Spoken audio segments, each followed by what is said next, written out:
money for carrying out that stage, especially when you are in the later stage in the clinical trials. You really need to invest millions of dollars, so overall it comes to be billions of dollars. And you can look at the time required as well, duration year. A standard drug discovery project for pharma industries takes around 10 to 15 years at least, starting from the target identification and target validation, or to the lead selection, lead identification, then doing the preclinical studies on the lead, then the clinical trials in the phase 1, phase 2, phase 3. They take a lot of time. You can see that the target validation only can take up to 4.5 to 5 years. Preclinical lead can take some around 1 to 2 years. Then the clinical trials take somewhere around 5 to 10 years, so depending on the study. So you can understand, when the industries are investing so much time and so much money, uh, the number of outcome they are getting, successful outcome, is actually not good. And this is also one of the reason, if you understand that new drugs, especially if you look at the anti-cancer drugs which are being launched newly, they are priced heavily. Why they are priced heavily? You can understand, industries are investing so much money in the drug discovery project. There are failures, so they want to recover that cost from the failure of any other project, from the new successful drug. So they want to keep the prices high so that they can recover that investment what they have done. Now, as you can see here, at the bottom, the translation gap or the value of death is because attrition rate, if you look at the phase 1 and phase 2, it's quite high. If you look at the probability of the attrition, is around 36% in phase 1 and 56%, very high at phase 2, which is rather a toxicological data in a bit larger population. So you can see that there is quite a high amount of failures at phase 2. So that's why it is known as a valley of death, because many drugs just die out in this phase. When we compare the de novo drug discovery projects or the regular drug discovery project, de novo, what we mean by de novo is starting from scratch, starting from the identification of target validation till the drug is into the market. So this is our de novo drug discovery project. If you look at if you compare them with the drug repurposing, you will understand that the time required for the de novo drug discovery is very high. As I said, around 10 to 15 years it can take to launch a drug in the market. And in between those 10 to 15 years, it may happen that someone identifies a better drug than someone the other pharma industry was working. So all the work which has been carried out would be in waste.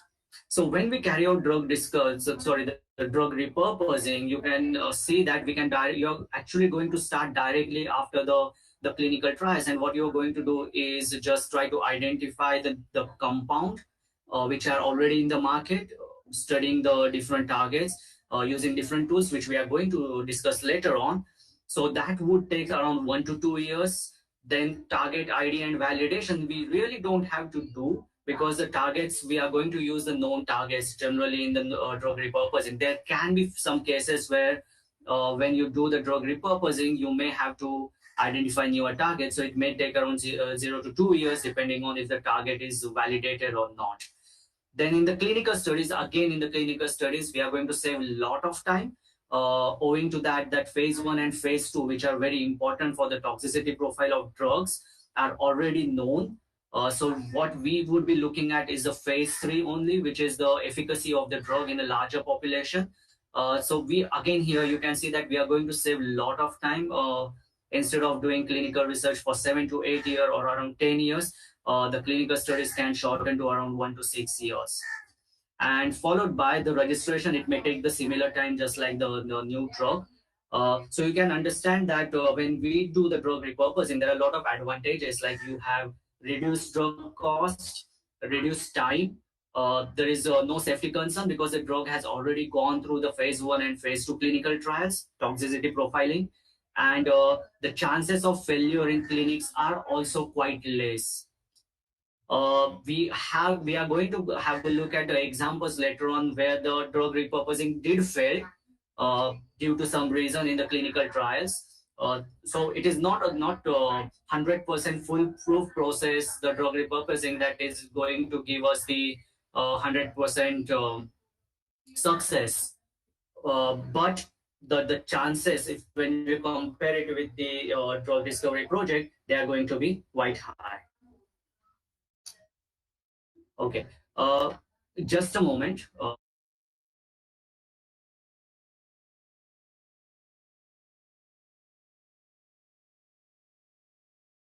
I'm sorry, just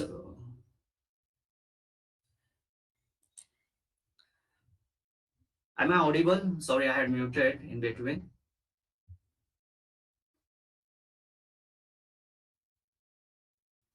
Yes, sir. Yes, sir, you are audible, sir. Sorry, I had to take a break in between. So I will just continue. Why it is, we will just go ahead with the why drug repurposing is a better alternative to de novo drug discovery. We have already seen the advantages. So it's more of a repetition, but we will have a look at like what are the different possibilities when we try to do drug repurposing.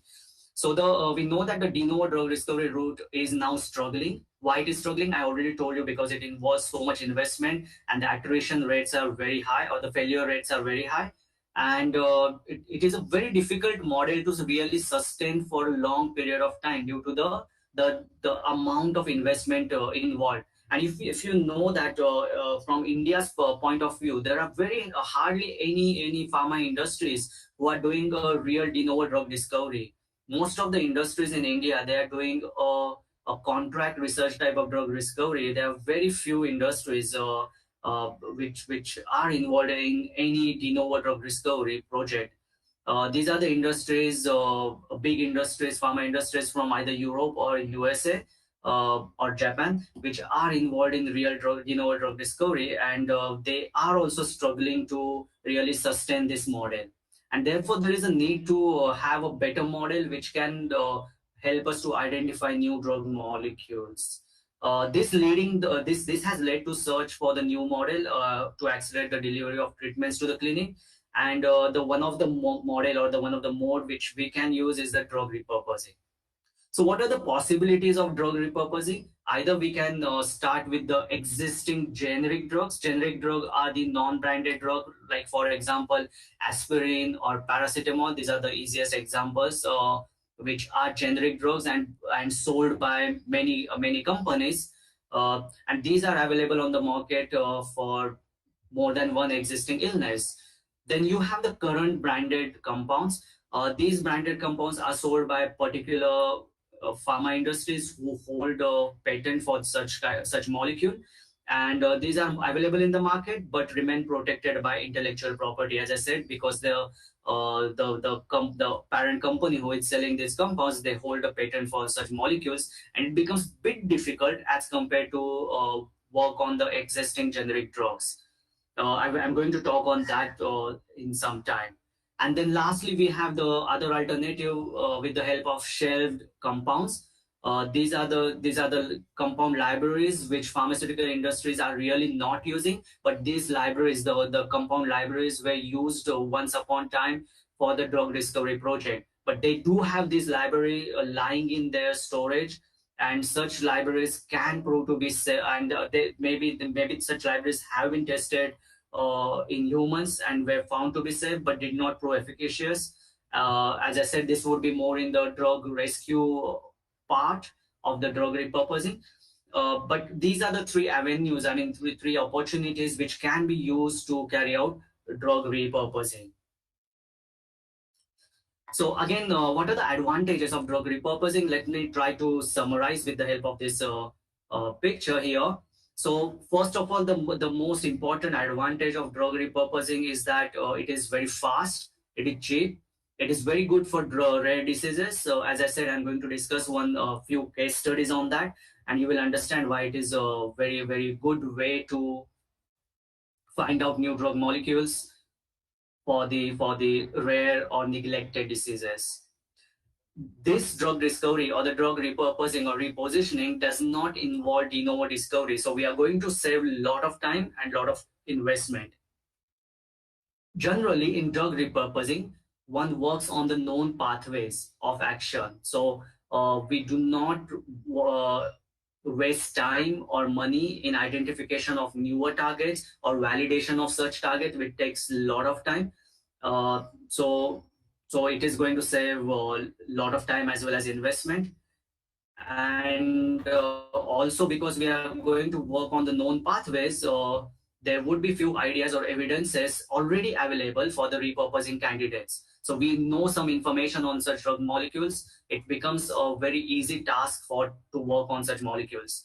Also, other advantage would be the known safety profile and side effects, because as I said, most of the drugs would have undergone phase 1 and phase 2 clinical trials, and that's why there would be history of human use, as well as there would be a history of, or the we would be knowing the safety profile, and we would be knowing what are the side effects. So there would be a lot of reduced requirement for early stage clinical trials, and this way we are going to again save a lot of time as well as investment as compared to de novo drug discovery.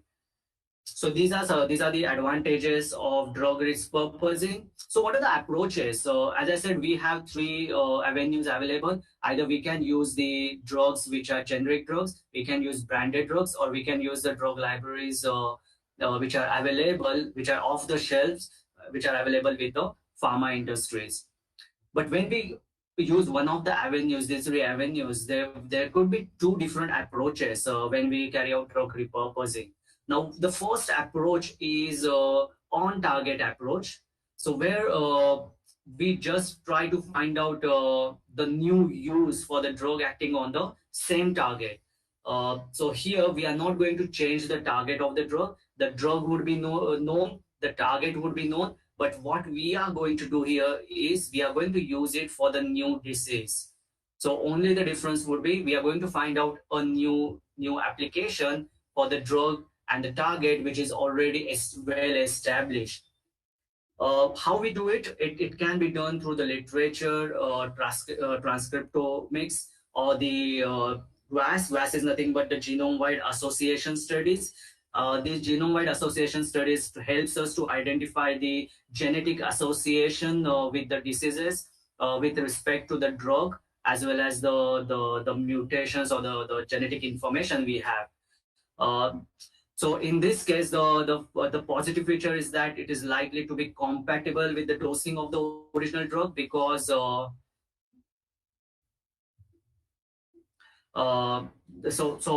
here, because of we are using the same target, generally the dosing would not change much, and that's why one would not have to worry too much about the dosing of the drug, and it will save again a lot of time. The second is the off target. Now in the off target, we use the same drug, but the target as well as the disease which for which it would be used would be completely different. So here it is like finding the new use of the drug acting through novel or unanticipated target. Now, in such cases, you would have to identify the newer targets, because there could be some diseases where the targets are completely newer. In such cases, target validation would add up to the work which is carried. I just saw there was one question from someone. In some diseases, we do need newer targets. So I agree that. In some cases where you are trying to utilize the drug for newer some new disease, it may happen that you will have to work on the newer targets, because it is not always true that all the diseases are going to work through the same target, or the same targets are responsible for certain disorders or diseases. And that's why this off-target drug repurposing approach can be used where you find new use for the drug, but with the newer target. How we can do that? Now, here one can think of use of docking or fingerprint methods. Now, what is docking or molecular docking? Here we try to identify the binding of the drugs which are already known with the target or the protein target. Generally, most of the targets are proteins. So we may know the 3D structure of such protein through the X-ray crystallography, or maybe we can try to generate such structures with the help of homology modeling. Now, in the docking studies, what we do is actually we try to find the fit of that drug molecule at the binding site of the target. So in the binding site, we have certain amino acid residues present. And when we say that the drug is getting bound there and showing its action, it's actually drug had some interactions at the binding pocket with the amino acid residues present in that binding pocket. So with the help of docking studies, we can try to identify these interactions at the molecular level with the help of so few techniques like glide with the help of the glide is a technique used by Schrodinger software, or you can use VinaDock. It is another software which can be used for the docking studies. Uh, so one other right one more thing regarding the off target is that these drugs were not the drug was not originally optimized for the target. So as compared to the on target, here you may have to vary uh, the dosing because the target is not same. It may happen that on one target the compound or the molecule which we are drug molecule which we are talking about, it may be very potent, but in the another target it has a lesser potency. So well, if you are going with a new target, the potency may change, and if there is a difference in the potency of such molecule, you may have to change the dosing, and it becomes a critical criteria when you are doing the off target drug repurposing. So these are the two main approaches. One is on target, where you keep the target same, and the other approach is off target, where you change the target. The generic drug, branded drug, or the drugs which are in the shelf. But if you look at the classical drug discovery, and we try to look at the different stages present in the classical drug discovery, and we try to use the repositioning for different stages, you will find that there are different avenues or different opportunities present which can be used for the repositioning or the repurposing of the drugs. Now, the first one, when you have the drug molecule, we can use the direct drug molecule. That would be our first avenue for the drug repurposing, but the different pathways or the different approaches can be used for this repurposing. Now, for example, the first pathway could be serendipity. So the drug is serendipitously tested and found to be effective in another disease. Now here I have given two examples. One is the bupropion and the second one is thalidomide. Now thalidomide, many of you may have heard about the thalidomide tragedy. It happened long back when the thalidomide was first prescribed by a German company for morning sickness. And when it entered into different market, the doctors said that, and it was sold as a very safe drug for morning sickness in the pregnant women. But later on, it was found that this drug had quite a teratogenicity. That means this drug was not good for babies. When this drug was given to the pregnant women, generally it led to the disorders in the babies who born. And that's why this thalidomide tragedy is very well documented and very well known tragedy. The problem with this drug was that this drug is present in two isomers, the R and S, and R1 is responsible for the sedative action, while the S isomer is responsible for the teratogenicity. Because the clinical trials were not that stringent in that era, such kind of action was not foreseen at all, and that's why this drug was withdrawn from the market completely. But later on, by serendipity, I think he was from Israel. He was an Israel doctor who actually gave this drug to a patient who was suffering from leprosy. And he found that just by giving 4 doses, there was an improvement in the conditions. And that was a serendipity. It was not given due to the known action or anything. It was just due to the serendipity. He gave that doses to the patient, that doctor, and he found that this drug is very much effective for the leprosy. And nowadays, the research is going on for the cancer as well for this thalidomide drug. Similarly, bupropion is nowadays used for the smoking cessation. It's a new repurposed activity. Then secondly, you have so this is serendipity. It is not or these are by chance discoveries of the other uses or the drug repurposing.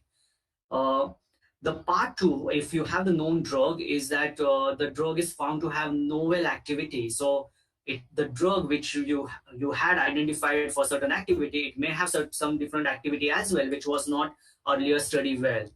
For example, the compound may be used for some as an antiviral or anti-HIV. Now it is used for anti-cancer. Now here is one example, nelfinavir. Now nelfinavir is used for the was used for the HIV, anti-HIV drug, but now it has found a new use for the melanoma, for cancer.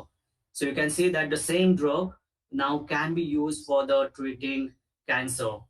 The third avenue present in the when we start with the drug is drug found to be potently inhibit a target in another disease. So it's like an off-target application. So we found that it is working in on one target, but in another disease it may be acting on another target. Now example here is the imatinib. Now imatinib is an anti-cancer drug used for the leukemia, but it has found a new use in the gastrointestinal stroma tumor, which is quite a rare disease.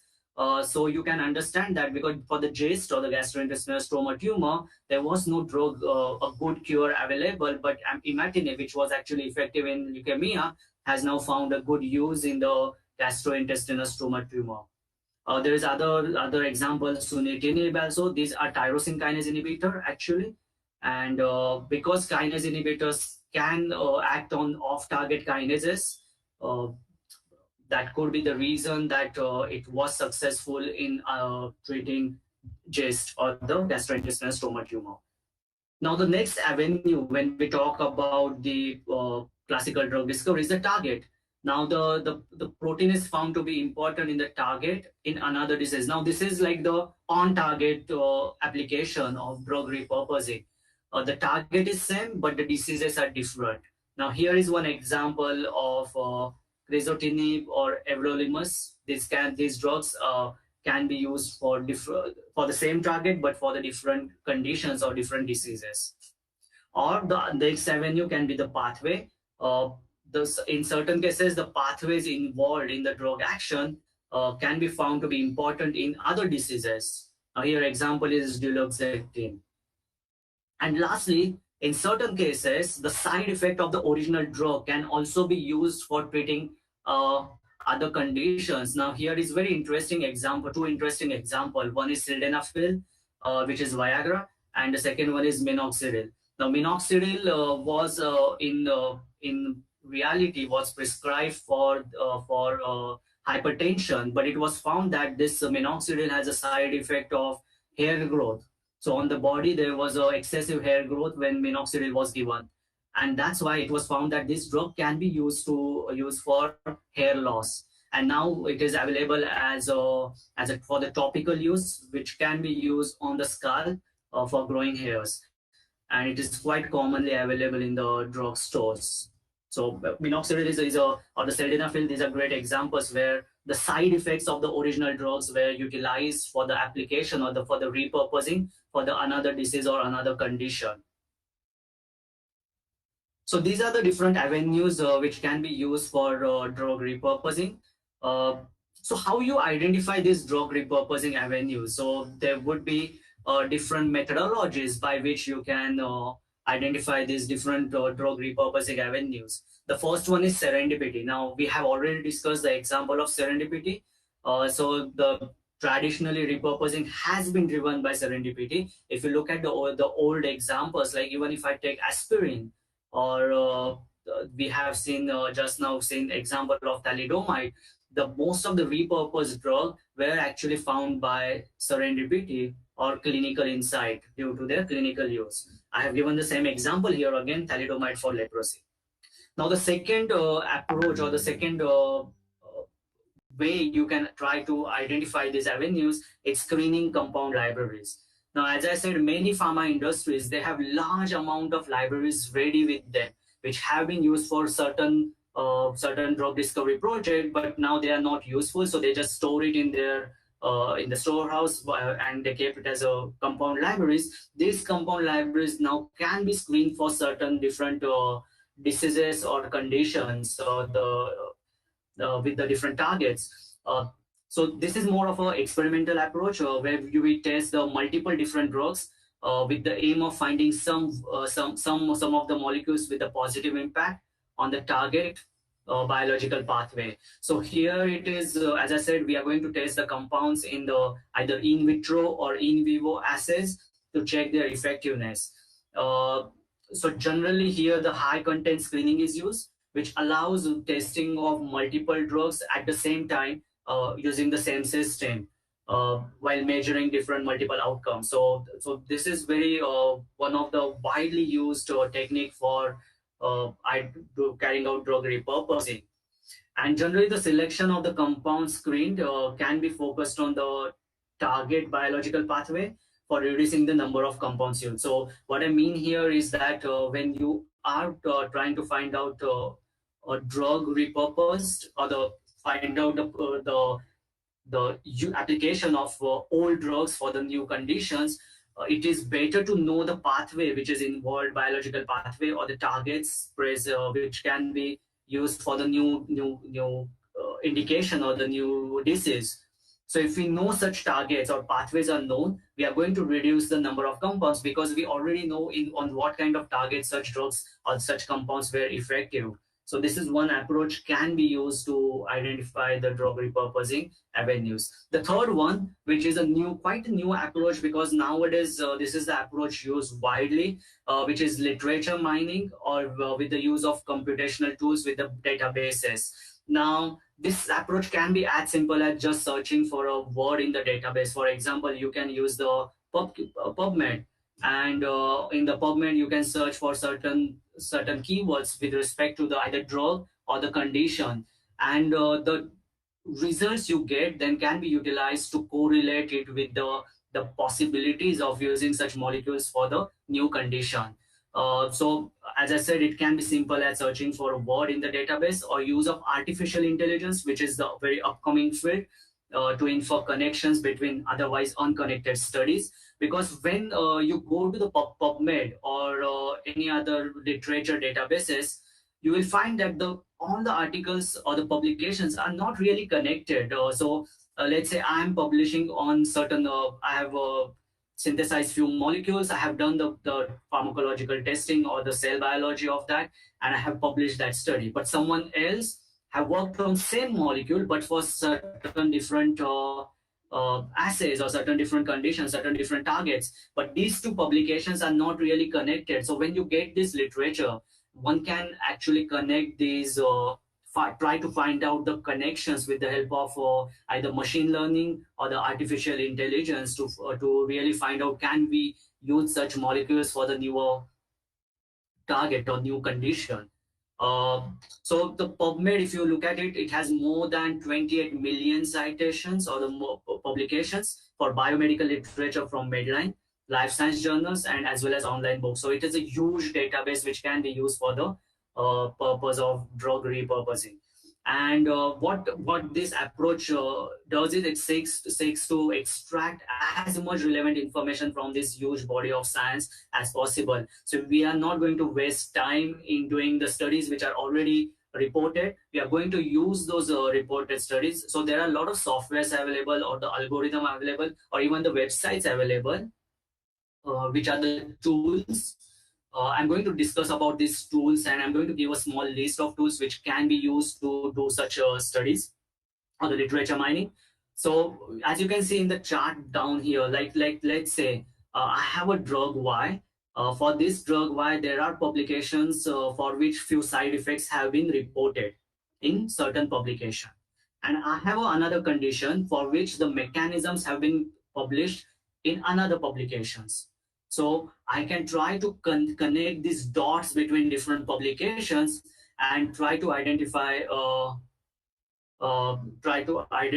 if these two different drugs, if the two different publication can give me more information on drug repurposing. If I can really use that drug Y, which is published in another publication, and the condition and the mechanism given in other publication, if I can combine those and try to identify the use or application for this drug Y for condition 1. Then the next approach is the omics approach. Again, a very upcoming field and quite widely used. Now the omics are the one like the genomics, proteomics you have. Now, genomics and proteomics talk about the genes and proteins as the targets, or the involvement of the genes in certain diseases. So, understanding all the genes or proteins in an individual is quite upcoming field, or is at the forefront of the science, and this can be used to find the repurposing opportunities. Now, certain diseases, they have their signature, or they have the genetic. You can find out the linking between the genetic uh, like mutations or the disorders, or you can connect the differences in the expression levels of different proteins. You can connect those with the certain diseases. So if we have this information, like certain proteins are overexpressed, certain proteins are underexpressed, and if you have the drug signature, like if these drugs, when they are used, if they are going to cause overexpression of the protein, or they are going to inhibit the protein, or they are going to activate the protein. If we have this information, these informations can be combined with the help of therapeutic result to really find out if these drug molecules can be used for certain other targets. So this is one more way to identify the new use for the known drug molecules, which is omics approach. So now here I want to give more wide approaches, which are generally used in the drug repurposing.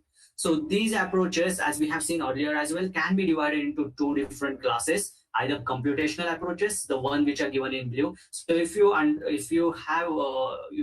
been following the COVID-19 drug repurposing, which is going on all over the world, you will understand that it mainly uses the computational approaches. Even the government of India had started a competition on that use of computational tools for the drug discovery for COVID-19. And I think last date for that is 30th September, if I'm not wrong.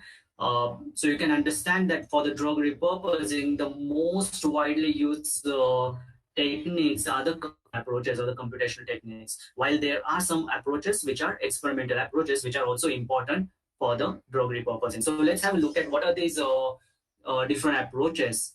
The first one is molecular docking. As I said, this structure-based computational strategy, it helps us to foresee the interaction of the drug molecule at the binding site of the target, and by that way we can actually try to predict the applicability of that drug molecule in that disease, certain disease.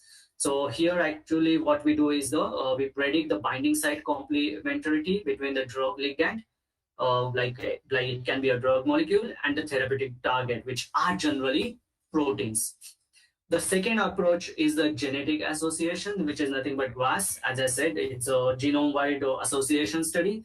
It helps us to find out genes which are associated with the disease, and if we know that, it may be potential drug target. If you are able to identify genes which are really associated with the drug, it can help us to identify the target and also help us in the drug repurposing. The next one is the pathway mapping. So the network analysis, what this network analysis does is it tries to find out the drug disease association. Network analysis using genetic, protein, disease data, this can aid in identification of the repurposing target. I will give you brief information later on the pathway mapping or the network analysis and how it is useful. Then we have the retrospective clinical analysis. So like if you have the already electronic health records or the EHR, these EHRs are nothing but electronic health record. If these are available for certain drug molecules, one can go through those electronic health records, try to identify are there any side effects which are reported, which can be useful for any other conditions. If there is any clinical trial data or the post-marketing surveillance data available. Generally, the post-marketing surveillance data is collected after the phase 3 of the clinical trial. So immediately after the launching the drug in the market, the post-marketing surveillance data is collected. That data is very important because we have large number of people involved, or the patients involved, or the population is quite high. So we get really a quality data, which can be then used retrospectively analyzing that data to find out, can we use these any effects or any side effects of this drug for certain other disease or condition. So that way it will help us to carry out the drug repurposing. Then we have the signature matching. As we have seen, the certain drugs have their characteristics, signatures on the targets like transcriptomics or the structure or the adverse effect profile.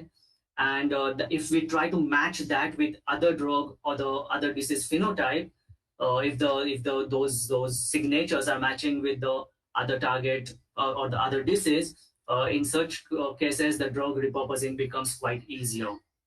And then lastly, the computational tool is novel data sources. So there are a lot of large scale data sources available which have the in vitro drug screens with compared with with which is paired with the genomic data. Also, we have the electronic health records which are linked to large biobanks, or self-reported patient databases are also available. So such large databases can also be used, which are quite different novel databases for the drug repurposing. And lastly, the two important approaches, which are the experimental approaches, as I said, is the which actually give us the real information about the drugs and their effects on certain target, which we are trying to work on for newer disease.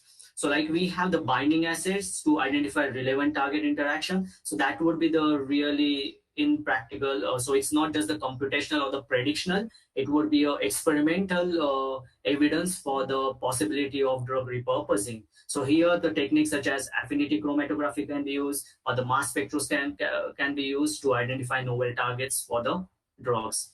The other way you do is a direct phenotypic screening, where you do a high throughput phenotypic screening using either in vitro or in vivo disease model. So either you do it with the cell lines or the proteins, or you can do it in the animal studies to really directly identify the potential or the clinical value of the drug for the other disease or condition. So these are the different approaches, computational based or experimental approaches, which can be used for the drug repurposing.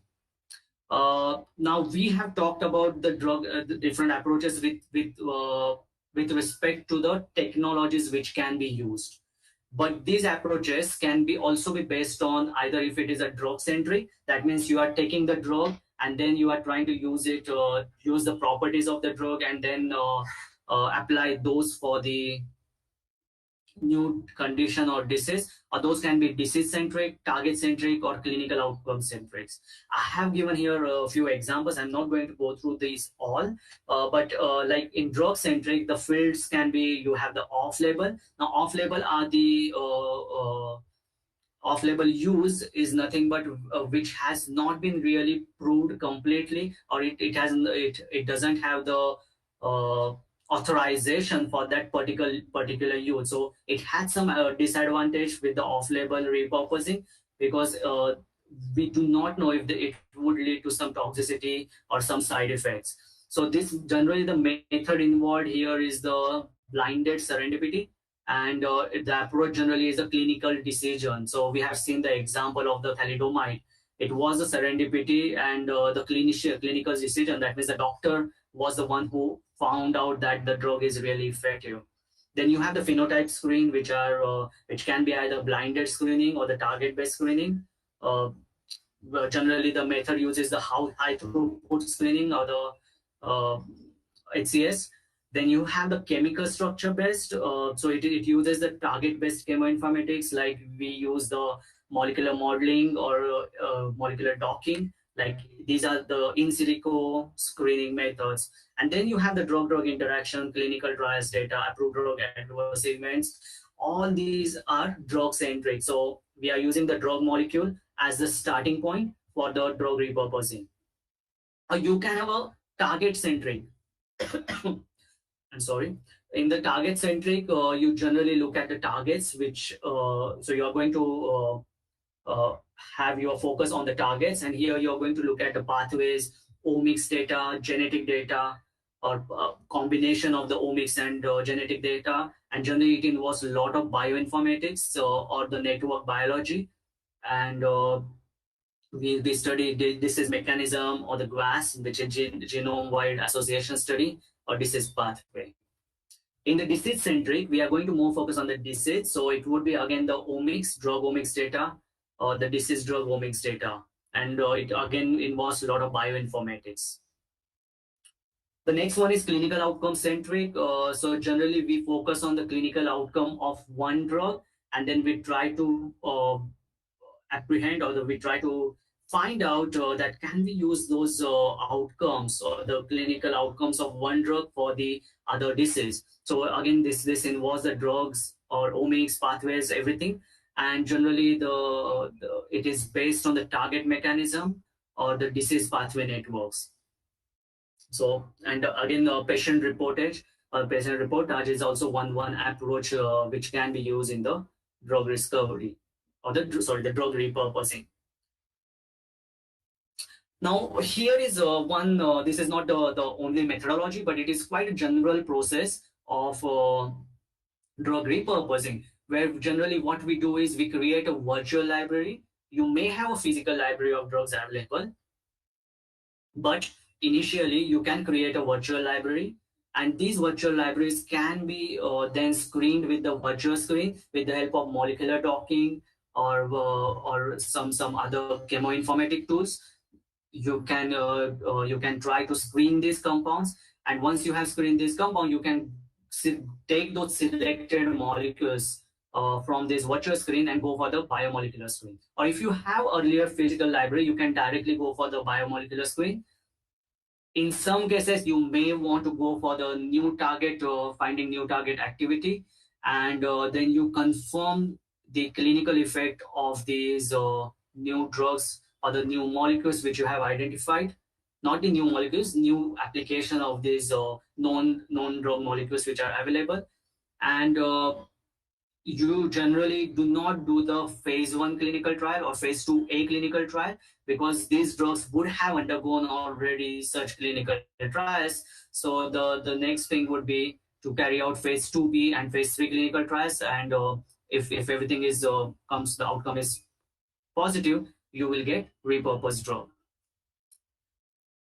So what is this network-based approach? I talked about network-based approach, and this is nowadays very commonly used approach. It involves a lot of chemoinformatics, and so it starts from the extraction of information from the public resources which are easily available on the internet. Like you can have the chemical databases. There are a lot of chemical databases available in the internet, like PubChem is one of the example. Then you have the pharmacological databases, biological databases, genomic databases, biochemical databases. All these databases are going to give us the knowledge on the drug, on the drug or the drug-drug interaction, drug gene, or the disease gene correlation, or disease target correlation, or the drug target correlation. So once you get this information on the correlation between the drug with drug, or the drug gene drug, you can create or construct some networks. Now these networks, as you can see on the right hand side above panel, if you look at that panel, you can see there are round red or pink color spots, and you have the yellow color spots. Now these pink colors are the one which are drugs, and the yellow colors are the targets. So we are going to create such networks which will give us information about the different molecules and their correlation with certain targets. Now, how it is going to help us? It is going to help us in the mining. That means try to find out the potential drug molecules which are going to act on the targets of our interest.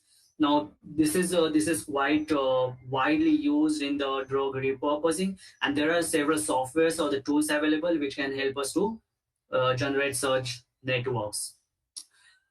So this is all about how the drug repurposing can be done. Now let us go to the few examples. So like we are going to have a look at some success stories, or where the drug repurposing was successfully applied.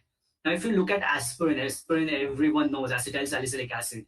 Now, this acetyl salicylic acid was identified as a drug by Felix Hoffmann at Bayer and Co. in Germany in around 1897, and this was first used for the rheumatic pain. And The Felix Hoffman used it for the rheumatic pain of his father. In 1899, immediately they released this acetyl salicylic acid as a non-steroidal anesthetic drug,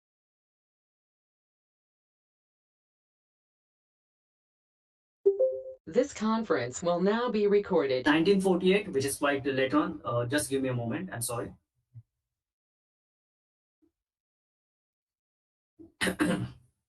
Yeah.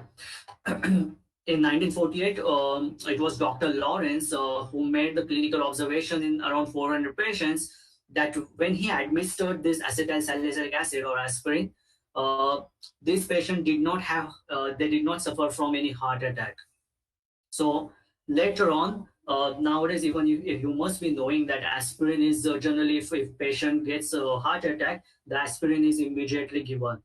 Now, so as you can see that that was a more of a repurposed use of the drug, which was actually originally used for the as a non-steroidal analgesic or anti-inflammatory agent, but now it is very commonly used in case of heart attacks, or it is given to the patient suffering from heart attacks. So it is in a way repurposed again cardiovascular diseases.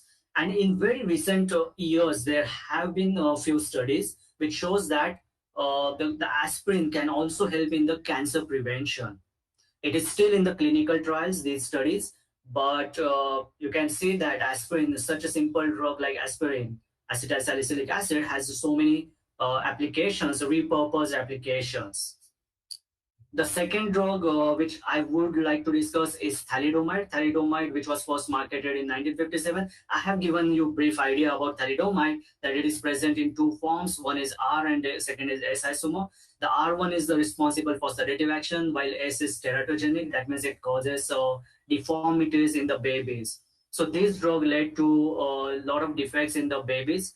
You can just search on the internet for the thalidomide and go to the picture. You will find very horrible uh, horrible effects of this drug on babies, and it was very sad part of this drug thalidomide, and very widely known as a thalidomide tragedy.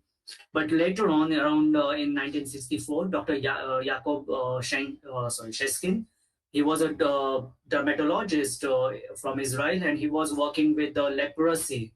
And what he noted that there was a dramatic response in patient condition with the thalidomide dose. And now you can see that the thalidomide, which was such a tragic drug, has been now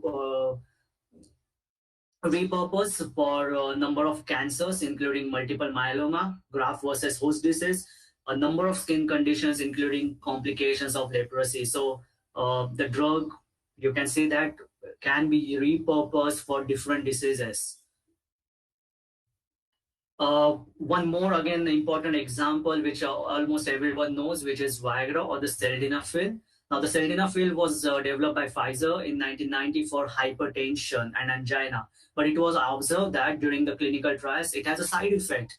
We have seen that this drug was repurposed from the side effect, and this side effect was induction of the penile erection. And there they identified that maybe this drug then can be used for, or can be repurposed for erectile dysfunction. So it is very commonly used for the erectile dysfunction. Although sildenafil is now replaced by the better drugs like tadalafil and few newer drugs, similar drugs. It is because of the sildenafil has some cardiovascular side effects, because you can understand that it was first identified for the angina and hypertension. So it had some effect on the heart. So if someone is using it for the erectile dysfunction, it may lead to some side effects which are not really good. Now, recently, there are few effects of these drugs are under investigation. Like for anti-cancer effect, this drug has shown quite promising effect as an anti-cancer therapeutic, as well as in the cardiovascular diseases, which are under clinical trials. And hopefully, if the outcomes are positive, this drug can be used for new indication. That would be a drug repurposing. Here are more examples. I will very quickly go through it. Not everyone, all are very important ones, but why I have put it at the start, I told you that there are three types of different types of approaches. One can be from the approved drug, one can be through the drugs which had failed in the clinical trials, or the other approach can be from the compound libraries. Now, this first approach, or the first repositioning or the repurposing, is from the approved drug. So here are a few examples. Like I have talked about the imatinib, which is generally used for the leukemia, and the original target is BCR-ABL, but now it is used for the JIST that we discussed earlier, and the targets are different. So you can see that the targets are not necessarily the same when you are carrying out drug repurposing. Minoxidil also, we have seen that the original indication was hypertension, but now it is used very widely for the hair loss. But the application is only topical. That means you apply it on the scalp. Then there is this nelfinavir, which is HIV, acts on the HIV protease used for AIDS, but now it is in clinical trials for multiple cancers. So you can see that the approved drugs can have the newer therapeutic applications. The second one is repositioning from the investigational drug. Now, what are these investigational drugs? These are the drugs which were in the clinical trials and withdrawn due to some the wrong effect. Now, here good example can be thalidomide. We know that it was withdrawn because of the morning sickness, and but it is now used for the leprosy as well as cancer, multiple myeloma. Then you have the zirconium, which was in earlier case was launched or was studied for the clinic for the cancer, but it failed in the clinical trials. But now it is used for the treatment of AIDS or HIV. As I said at the start, that repurposing it not necessarily be successful. There could be cases where the drug repurposing does fail. So here is some small list of unsuccessful repositioning or repurposing. So like we have the example of naltrexone, which is actually the use for opioid addiction, and it was repurposed for obesity, but it was rejected by FDA due to its side effects. Then you have the naltrexone again for the which was used for the alcohol dependence, again for the obesity. Again, it was rejected. You have the sunitinib, which is used for the cancer, renal cell carcinoma, or the GIST.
Disconnect. I didn't realize.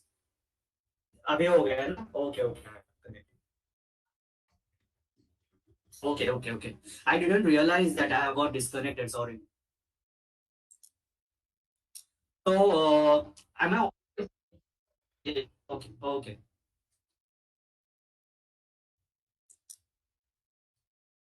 So I was discussing about repurposed drugs in the currently, which are currently in the clinical trials, and as you see, the aspirin, a very simple drug like aspirin, is in clinical trials for colon cancer. So there are a lot of drugs which are in phase three, and hopefully these will come out as repurposed drugs.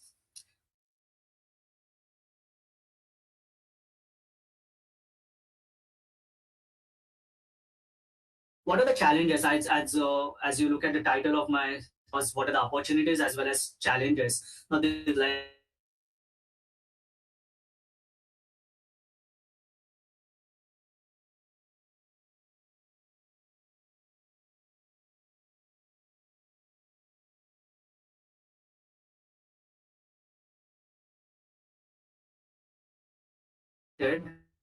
to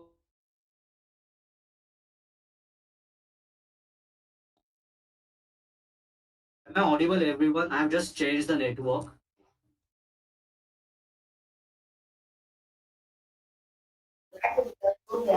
Huh?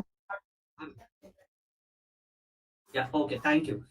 Uh, so yeah, I mean, now I was talking about the challenges. Now the first challenge is the data and compound availability. Although there is a vast amount of data available, valuable data, most of the important data, or especially the clinical trial data, is the access is very limited to the normal public, and those are very restricted data. So that can be a limiting step when you try to do drug repurposing. Also, some of the types of the data are less friendly for the data mining.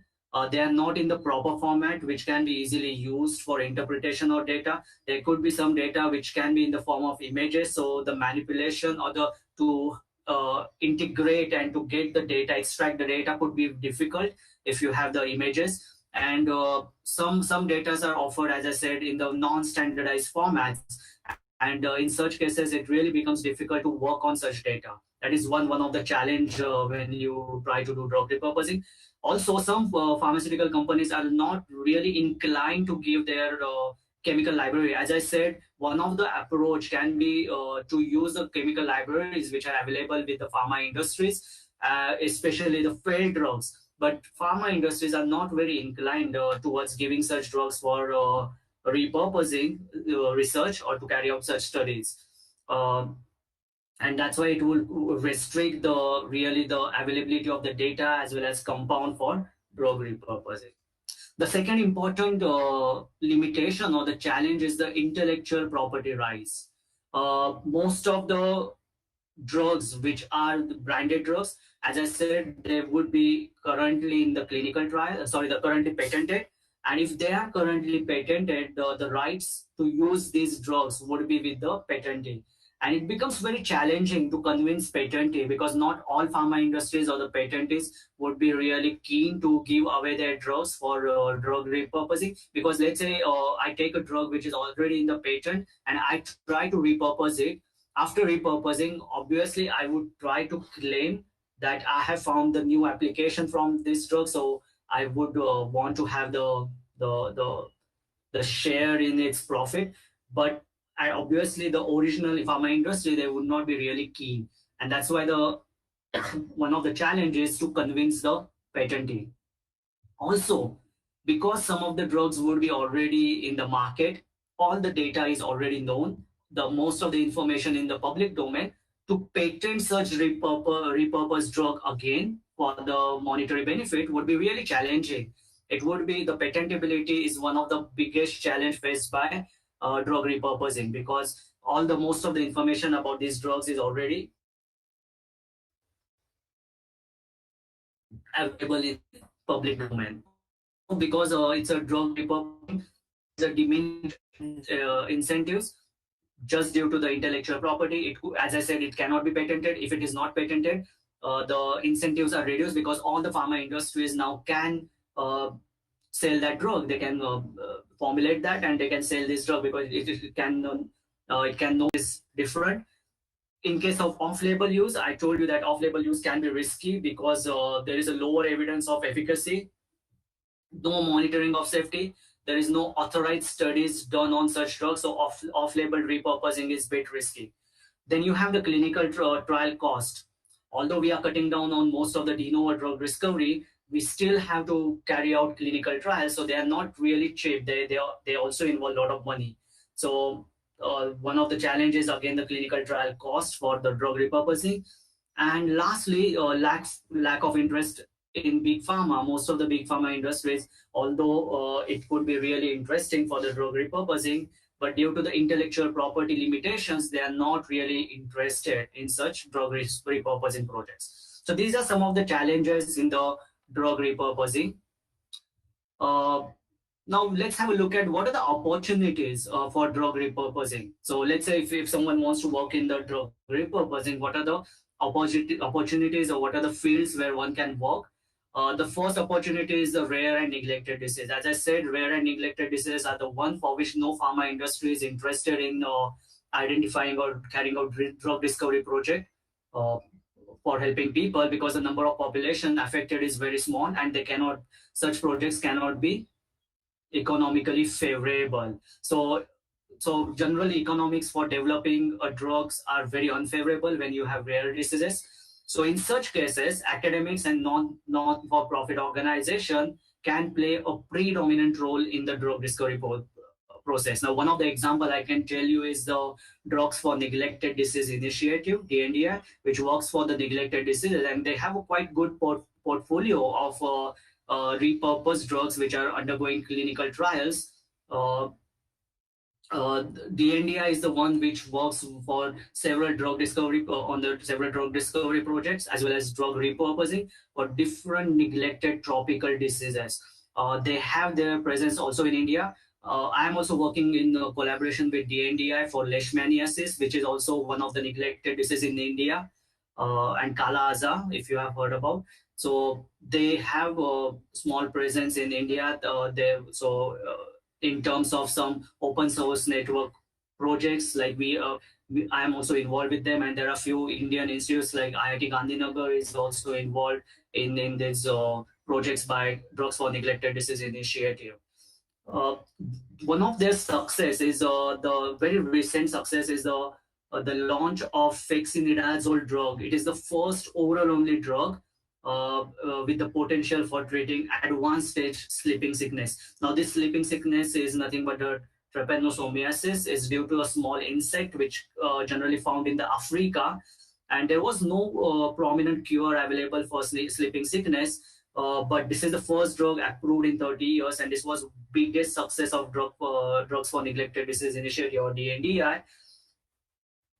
And if you look at the cost involved, DND, I mean the amount invested or the launch of this drug was around 62.5 million, which is nowhere close to the 1 to 3 billion you generally need for the de novo drugs in this drug discovery project. So this is one of the very good example of drug repurposing for rare and neglected diseases. What is next opportunity? Precision medicine. You must have heard about precision medicine, or it's a targeted medicine. It's quite an emerging approach which considers individual variability in genes, environment, lifestyle, and some disorders with common traits that in the past were characterized as a single condition are now considered as a spectrum of diseases. And so depending on the genome, individual genome, or transcriptome, or the proteome, or metabolome, that means the metabolic condition of that patient, or the genome of that patient, the drugs can be specifically tailored to that particular patient, and it will be more effective as well as safe. So here also drug repurposing can play a good role. The third one is system medicine, which is nothing but a network pharmacology or the rational drug discovery, which is it works on the phenotypic, which is more phenotypic oriented. Here, example I can give you of the nifurtimox and eflornithine combination, which is again used to manage advanced stages of Gambian's form of sleeping sickness, again the disease caused by the insect.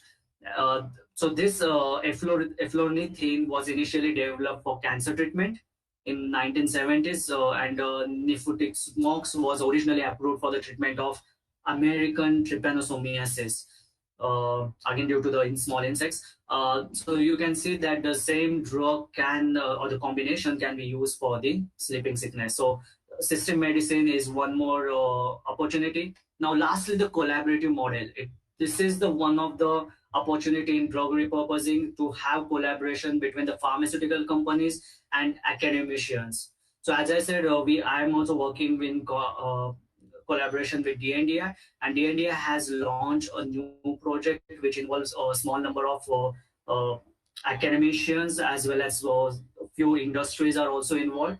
It's a low-key project or lead optimization consortium India, and it's a quite challenging project for discovery or the discovery for the leishmaniasis. So you can understand that with the help of these collaborations, they can work highly complementary manner for the drug repurposing.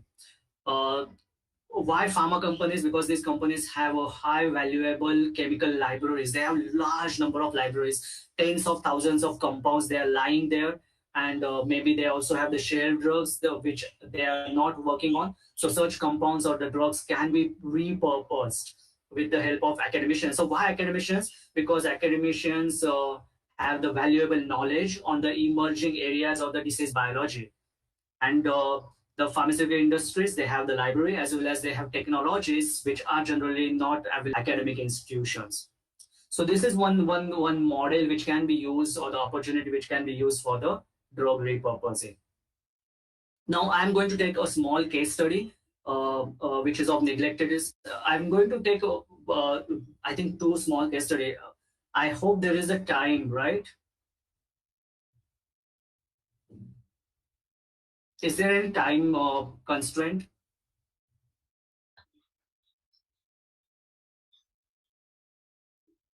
Okay, that's enough. That would be enough. Thank you.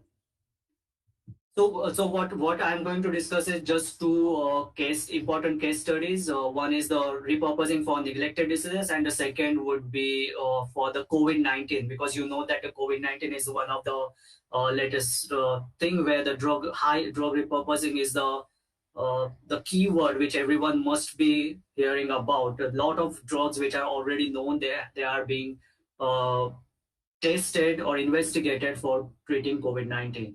Now, first, let's go through the neglected diseases. Now, neglected diseases are responsible for mortality and morbidity, but are neglected due to, as I said, the population is small and it is generally endemic in around 149 countries. There could be certain diseases which are only found in certain countries. So you can understand the pharma industries would not be really interested in this disease, and generally they are associated with poverty. So again, I mean, such population would not be able to afford any drugs which are very expensive and which are identified through the de novo drug discovery projects.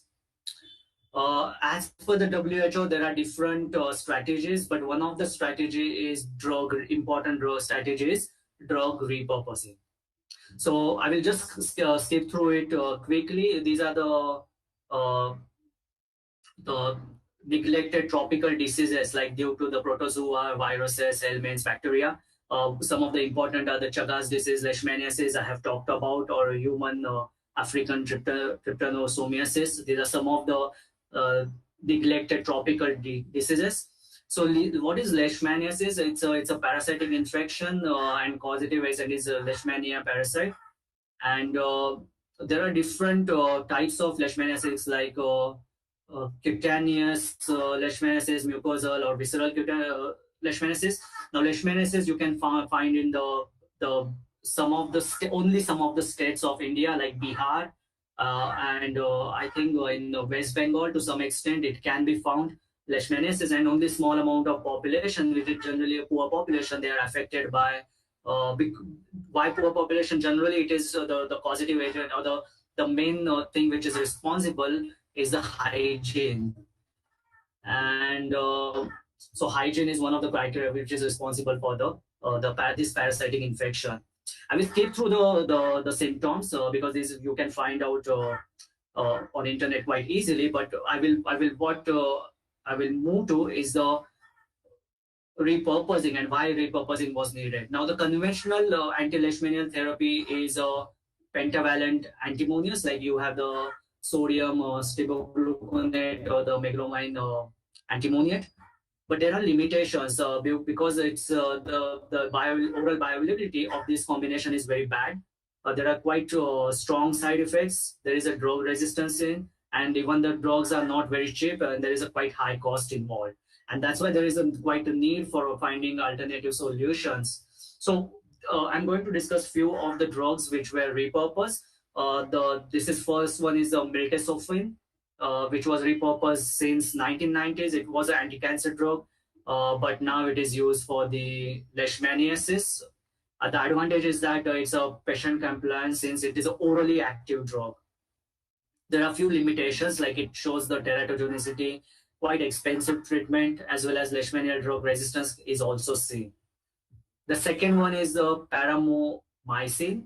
Now it is antibiotic. From the name you can understand it's an antibiotic which was used which is used since 1950s. But now it is used for the leishmaniasis. There are a few advantages for that, like there is a patient compliant since it is again orally active. Uh, no drug resistance seen for this drug, as well as there are no major side effects. The third one is amphotericin B, again antifungal agent, which is available since 1955. Uh, it has few advantages, like again bioavailability as well as the absence of drug resistance, but there is a limitation that it leads to the thrombophlebitis, which is a side effect of this drug. Another disease which is quite related to the leishmaniasis, very similar class. It's a Chagas disease, which is the causative agent is the Trypanosoma cruzi, T. cruzi, and again it is also observed in small population, and that's why there are no drugs easily available. And the chronic symptoms, if you see, it leads to the cardiac complication as well as intestinal complication. The conventional therapy is a benznidazole and nifurtimox combination, but the problem is that it's a low cure rate, especially in chronic phase, and there are no alternative drugs available, and that's why, especially for Chagas disease, drug repurposing is a good way. The one of the drug which is now commonly used is allopurinol, which was originally used for the gout, but now it's very commonly used. It is now used for the Chagas disease, and generally it is orally active. There are a few other combinations with benznidazole, like metronidazole, atorvastatin, or itraconazole. Originally, these drugs were used for other conditions, but now these are being used in combination for Chagas disease. Now I'm moving to the next part, the very current part, which is drug repurposing for COVID-19. Now there are a lot of mechanisms which were investigated for the drug repurposing. You can see on the left-hand side uh, in this figure, different targets are given, like ACE2 inhibitor, like you must have heard about chloroquine and hydroxychloroquine, and these are the two drugs which act on the ACE2 receptor, which are responsible for the binding of the attachment of the SARS on the cells. And because if the ACE2 is inhibited, it was proposed that the attachment of the SARS virus or the SARS-CoV virus can be protected, and it will be helpful. And there are other drugs which act on the endocytosis, like imatinib. Then there is a endosomal acidification, like chloroquine, hydroxychloroquine. Then we have the remdesivir, which acts on the replication complex, RDRP.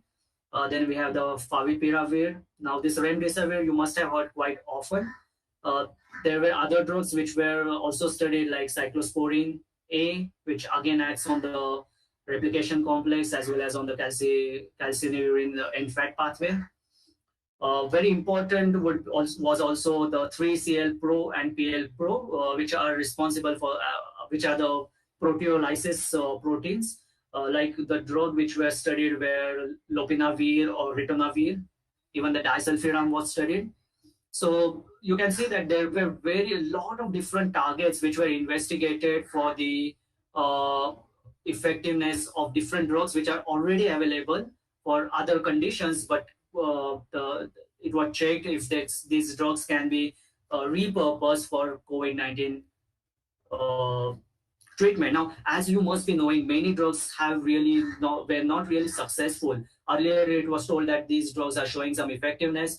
The problem with the COVID-19 treatment currently is that everyone is hurrying a lot because there is no treatment as such available. So scientists or the doctors all over, they're just uh, trying to check the effects of different drugs which could be really potentially effective. You must have seen that most of these drugs have failed already. They have not shown effect in vast population. Only at some places these drugs were found to be effective in alleviating the symptoms of the COVID-19.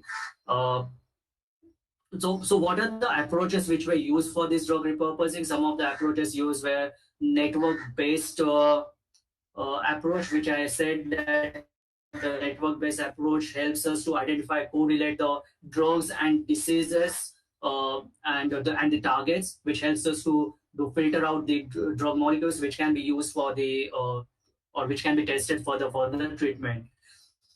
Docking and simulation, it's a chemoinformatic approach where you can do a virtual screening of the compounds with the target protein. There is expression based. Again, the different compounds can be tested against the expression of different proteins. What are these different proteins? These are the targets which we have seen on the left hand side.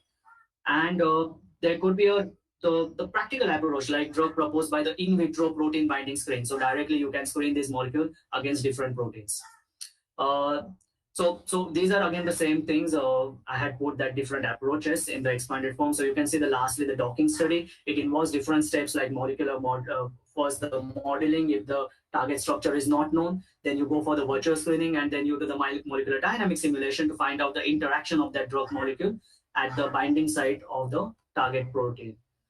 I will just touch upon a few of the drug molecules which were studied. First one was chloroquine and hydroxychloroquine. Everyone has heard about this drug because of the USA. The Trump was behind hydroxychloroquine, and India supplied a large amount of hydroxychloroquine to USA. And this drug was synthesized and used as an anti-malarial drug earlier, and then later on for the extraintestinal amoebiasis. Also, it is used nowadays. It's very commonly used in the autoimmune disorders like rheumatoid arthritis and lupus erythematosus. In 2020, you know that this drug was tested for its efficacy against COVID-19. Unfortunately, the outcome was not really very good or appreciable. Even the hydroxychloroquine, it is also the same thing. It is in clinical trials, so although the outcome is not very exciting for the hydroxychloroquine. The next one, we have the drugs against replication complex, which is RDRP, like remdesivir, which is right now in clinical trials. And there was one question I just saw in between that is it approved? I don't think that the remdesivir is already approved, but and I think that it's still under investigation for its application in the COVID-19 treatment. Then you have other drugs like ribavirin. Most of these drugs are, if you look at the name, these are antiviral drugs, and these antiviral drugs, which were used for other viral infections, are now being investigated for SARS virus. The next class we had seen was the drug against 3CL Pro, which is for the proteolysis. And here also these inhibitors can be classified into different classes. Like you have the HIV protease inhibitor, you have the HCV or protease inhibitor like ledipasvir or the antibacterial. You have the like doxycycline, or there are some other drugs. So these are I have given few structures of some of the drugs. These drugs are also under investigation, but as you know, there is no firm outcome from any of the drugs till now. So lastly, before I end, I will take only maximum, let's say, 4 to 5 minutes. I have given here some list of resources which can be used for the drug repurposing. As I said, we need to have a database. So there are a lot of databases available. This is a small list. If you want to look at the complete list, you can go. You can refer this reference which I have given down. repurposing techniques and methodology from the, it is a paper, it's a, I think paper from 2019. And you will find a huge list along with the URLs which you can visit for these databases. Now, important databases here are the binding database, Campbell. Campbell is also quite important database for getting information on the drug molecules or drug interaction. So these are other databases, like Drug Bank is also there, and these databases keep on updating. Here also it is given when it was lastly updated. Then there are some tools which you can really try and use for drug repurposing. And again, to find the full list of these tools, you can refer this paper which I have given here. These tools are quite nice. They work on different type of data, like you have the genomic data or the structure data or the compound data or the biological activity data. So there is a huge list of these different tools available, and you can always go through it and try to find out which one uh, is actually working good for your target and your type of the type of project you are carrying out for drug repurposing. The one I want to show here very quickly is a free tool which is known as ACID. It's a auto in silico consonance inverse docking software. It's a tool which is available online. You can just search for this ACID or the auto in silico consonance inverse docking, and you will go to the page. And this tool can be used for drug repurposing based on the consonance inverse docking method. And it is designed to evaluate binding affinities between each protein and a given small molecule. So they have a quite good database of potential target database of proteins, and they also have the drug bank database. They have the protein data bank structure. So what they do is they work on the docking principle. So it's a reverse docking because you are taking the target and you are taking the known drug molecule and trying to find out if it will show any interaction at the binding pocket of such targets. So I will quickly show you how it can be done. Once you go to that website, you can select a lot of different targets available. They have a small list of targets. If it is suits to your type of disease or your type of work you are doing, you can select those targets. Then you have to upload either the list of compound or the compound, or you can draw the compound and you can convert that molecule in the format, SDF format. And once you get that SDF format, you can have some different options, like if you want to use the docking software like Vina, or you want to use the LayDoc, which are very commonly used, or other software. So you can use this. Depending on the application, you can tick mark this and you can submit that. Now, after submission, you will get the job ID and everything. And once it is done, it generally takes around 25 hours.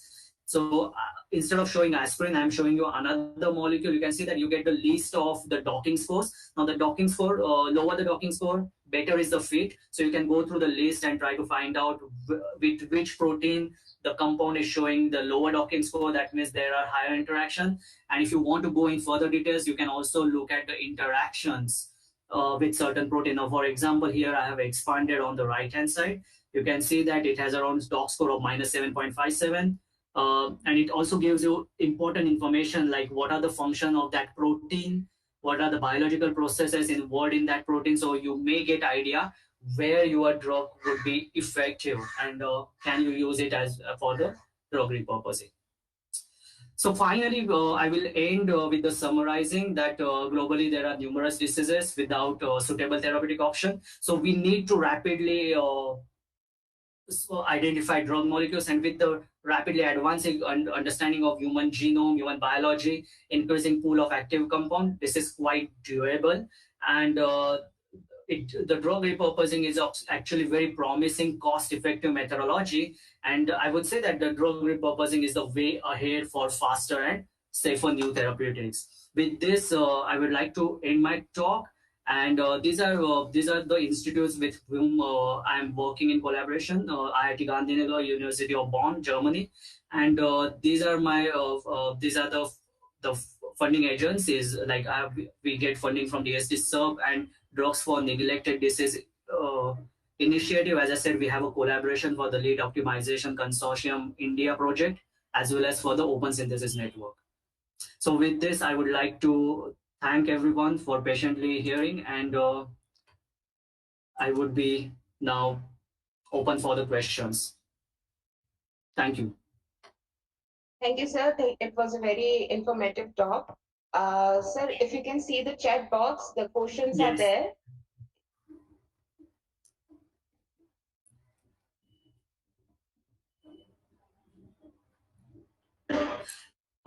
So I think I have answered to the Amritanshu. Let me just check. There is one question: remdesivir intravenous injection, is it approved by FDA? I don't think it is already approved. As I said, it is under clinical trial, so maybe we will have to wait and watch what exactly the outcome. But as per my knowledge, it is not already approved. But one would have to check that. Uh, I think it was a question from Vibhavari Kulkarni. I hope I answered that. The next one is ivermectin is being suggested as safe in place of hydroxychloroquine. How different is it, the structure? I will have to check. I really don't have information on the ivermectin, so maybe you can check because it's difficult to come back later on. But I will really have to check on the if they have the similar structure or not. What is new drug delivery system? NDDS actually talks about development of new dosage form or the new drug delivery system. So it is different from the drug discovery, but it can be a part of the drug discovery project where you try to formulate a new drug delivery system. So why it is important to have new drug delivery system? Because sometimes the drug delivery system which is already available may not be completely giving you the good bioavailability, or maybe due to the drug delivery system there could be some side effects, or there could be problems with the patient compliance. So in such cases one go for the new drug delivery system, which is a formulation. Like for example, some drug can be present in the tablet form, but it can be converted into, let's say, a syrup form or the injection, depending on the patient compliance, as well as the if it really leads to increase in the bioavailability, and if it is advantageous over the earlier. So I hope I answer that question of Swapnil. Uh, Again, there is a question from Rajendra Kumar Dikshit. What is quantum dot drug delivery? Quantum dot is again one of the type of formulation in nano drug delivery system. So it's again a drug delivery system where you use the quantum dots for the nano formulations. So if you just search for the nano formulations, quantum dot is one of the type of nano formulations which can be used to formulate new drug delivery systems. Uh, there is one question: how much time span is required to complete clinical trial, and explain phases. Now, time, it may differ from the type of study we are doing, but generally it is around 5 to 10 years, again depending on the type of studies. It takes so how, what are the phases? So there are three phases, important phases. Phase one checks the toxicity in a very small population. It is around 15 to 20 people can be enrolled for such phase one studies, where you check if that drug really having any drastic toxic effect. Phase two again talks about the toxic effect, but it involves toxic effect, but it is more, it's on the larger population. So you have like 100 to 300 people involved in the phase two of the clinical trials. And phase three clinical trial is about the efficacy. So it may happen your drug passes in the phase one and phase two, but it fails in the phase three because it doesn't show any toxic effect, but it doesn't also show any efficacy in the phase three clinical trial. So right now, if you everyone knowing that the most of the vaccines are in the phase three, so they have not shown drastic toxic effect, but they are in the efficacy phase of the clinical trials. If they show good efficacy, uh, then such if they are effective, then such formulations or the such vaccines can be launched. And generally take really long time, but for the vaccine right now for COVID, they're really taking efforts to get that vaccine as early as possible, because everyone knows that there is such a huge problem with the COVID-19. I hope I answers that questions of Dr. Rajaratnam. And there's one last question I can see from Swapnil, which is which drug delivery system is most effective? Now, the drug delivery system, the field goes into the pharmaceutics. I'm not really a pharmaceutics person. Being a medicinal chemist, I really don't have a better insight into the drug delivery system. So maybe person from the pharmaceutics background will be able to give you better answer on that questions. Sir, I have one question. Yeah. Yeah. Actually, I was thinking if in drug repurposing, we have already been through 3 phases of clinical trial. For the purpose you made this drug for the first time, then why it is the need to go through the entire 3 phases of clinical trial, since we know that No, it is. this Yeah.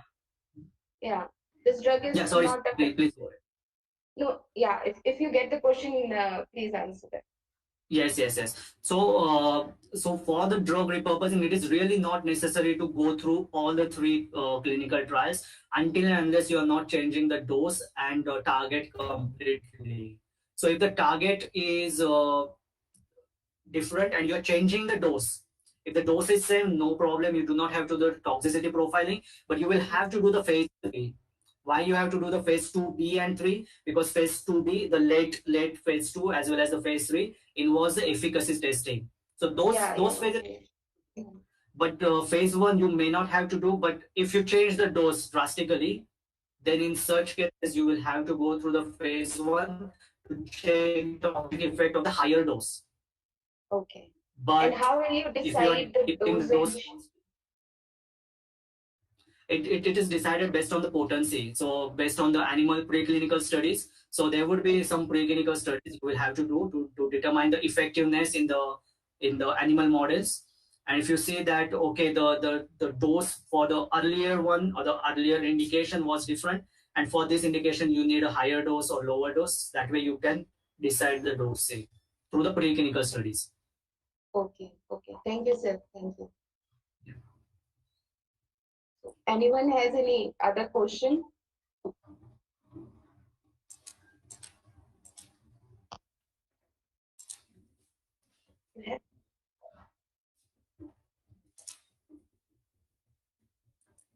Yeah, I think there are no questions in the chat box. Yeah, I think so too. I think there is no question, so I would like Dr. Kapil to give vote of thanks. And uh, before that, I would like to tell all the participants that so there is one more question that just came. How can we make sure that drug is Yeah. actually active? How can we make sure that the drug is actually acting on the desired target site, means clinically? So you do the preclinical studies as well as you do the in vitro studies with the target. So in cases it is a protein, you can do the protein binding studies in vitro, as well as you do the in vivo studies to study the effectiveness. So before we go for the clinical trials, obviously we will have to carry out those in vitro as well as preclinical studies. And with the clinically, it depends on efficacy testing. So if it in the efficacy fails, one may have to go back and check if it is really acting on that desired target.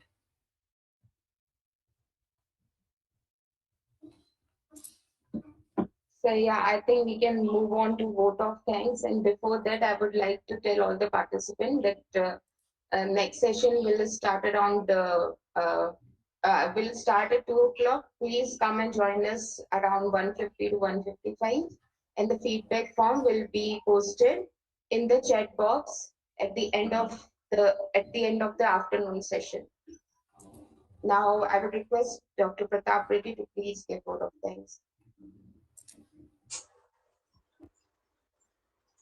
Thank you, Dr. Chandani. Good afternoon. On behalf of Department of Applied Chemistry, Jabalpur Engineering College, Jabalpur, I take this opportunity to propose vote of thanks to those who have directly and indirectly contributed these 5 days STTP on emerging trends in chemical sciences and its applications in environment and engineering organized by our institute. At the outset, I thank our today's first session guest speaker and resource person, Dr. Kapil Juvale, for his excellent talk on drug repurposing, opportunities, and challenges. We are really enlightened with your knowledge and presence. The way you explain the topic is exemplary. I also wish to express my gratitude to our beloved principal, Professor A.K. Sharma, for providing encouragement and support. I am very grateful to Professor S.K. Srivastava, sir, convener and head department of chemistry, for giving us an opportunity to organize this 5 days STTP. I take this opportunity to extend my sincere thanks to coordinator Dr. Vasta Saxena, Dr. Savik Day, Dr. Chandani Patak, and entire organizing committee. Not but least, I must thank all the participants for their active participation in this event. Thank you, everyone. We appreciate you being here. Thanks again for joining us today's first session, and we will see you in next session in the afternoon at 2 to 4 p.m. I would like to request all the participants, please open your cameras so that we can take a snapshot with our speaker of today's speaker.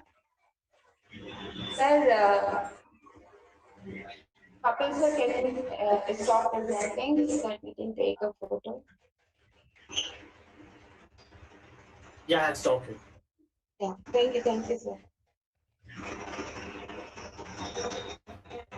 Everyone, please open your camera. Switch on your camera. Okay,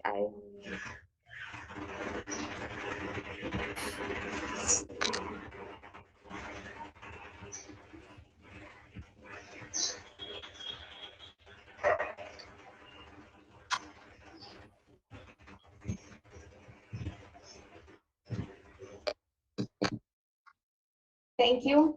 Now we'll see you all in the afternoon session. Thank you for being with us. Thank you. Thank you, sir. It was a very Thank you. nice and very informative talk. Thank you. Thank you. Thank you, Lord.